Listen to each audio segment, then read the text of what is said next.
بسم الله، الحمد لله، والصلاة والسلام على رسول الله وعلى آله وصحبه والاه. أما بعد، إذا قررت أن تتوكل على الله تبارك وتعالى لكي تحصل على شيء معين أو لكي يصرف الله عنك شيئا معينا، فإن الذي أردته سوف يحصل.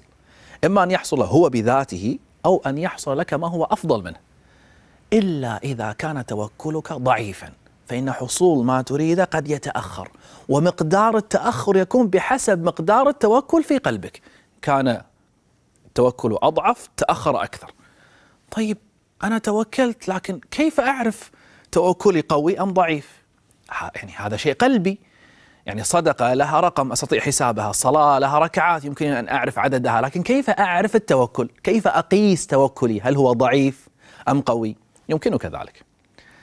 يمكنك أن تقيس توكلك بحسب أثر التوكل عليك. الآن كيف تعرف هل أنت سعيد أم لا؟ السعادة شيء قلبي لا تراها بالعين ولا تقيسها بالعدد أو الوزن، لكنك تعرف سعادتك بآثارها. فإذا كنت مرتاحا، دائما مبتسم، لا تغضب وتتضايق لأتفه الأسباب، منشرح الصدر، إذن السعادة في قلبك كبيرة.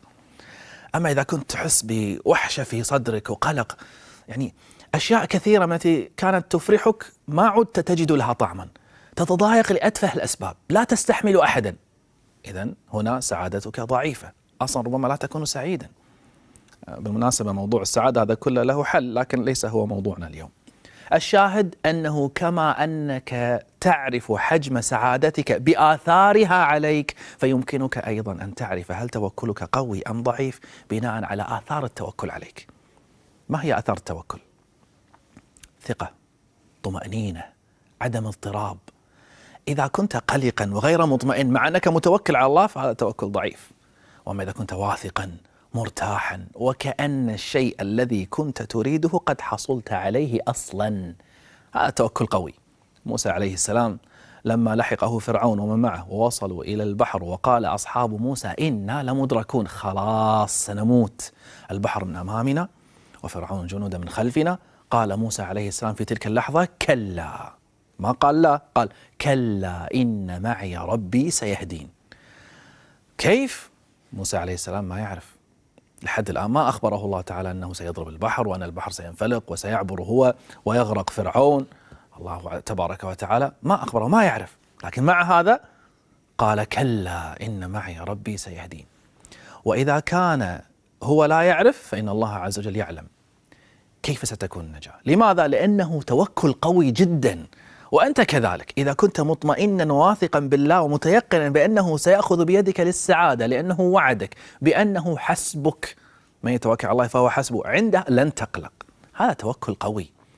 متوكل قوي دائما فرح مطمئن لا يضطرب أبدا، لأنه يعلم أن رغبته إن كانت خيرا فستتحقق ولو متأخرا، وأما إن لم تكن هذه الرغبة خير فلن تتحقق.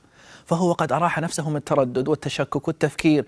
ببساطة إذا كانت هي الأفضل لي سيختارها الحكيم سبحانه، لأنني أثق به جل جلاله، أثق باختياراته، وإن كانت ليست هي الأفضل لي أو ليس هذا هو وقتها، فسيصرفها الذي هو أرحم بي مني ومن نفسي ومن أمي.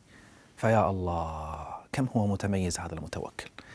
إنه رفع أمر نفسه إلى ربه ليفعل به ما يشاء سبحانه.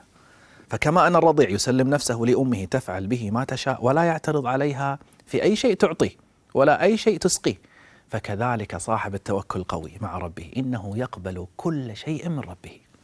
فكيف لا يطمئن؟ فإن قلت لي طيب ماذا أفعل كي لا أقلق؟ ببساطة قوي توكلك. طيب كيف أقوي توكلي؟ هذا سؤال مهم. سوف يقوى توكلك على الله بحسب ما تعرف عن الله. الآن إذا حدثتك بهذا المثال، لو حصلت مطبات هوائية في الطائرة، لماذا تجد بعض الركاب يقلقون، تتغير وجوههم، ربما يصرخون أو يبكون، بينما طاقم الطائرة من المضيفين وقائد الطائرة لا يحسون بأي قلق، بل يخدمون الركاب ويضحكون فيما بينهم وكأن شيئا لم يكن. لماذا؟ لأن عندهم من العلم بقدرات الطائرة وكيفية صناعات الطائرة والتدريب اللي تدربوا عليها ما يجعلهم يعرفون أن هذه المطبات الهوائية لن تسقط الطائرة. نعم الضباب قد يكون مشكلة لقائد الطائرة، الطيور اللي تدخل في المحرك قد تكون مشكلة، أو العواصف مثلا، لكن المطبات الهوائية ليست خطرا على جسم الطائرة. يحدثنا أحد الطيارين يقول لا توجد طائرة في التاريخ سقطت بسبب المطبات الهوائية. هم يعرفون هذا جيدا، لكنك أنت لا تعرف، ولهذا أنت تخاف وهم لا يخافون. كذلك هنا بعض الناس يعرف عن الله ما لا يعرفه غيره، ولهذا يطمئن أكثر من غيره.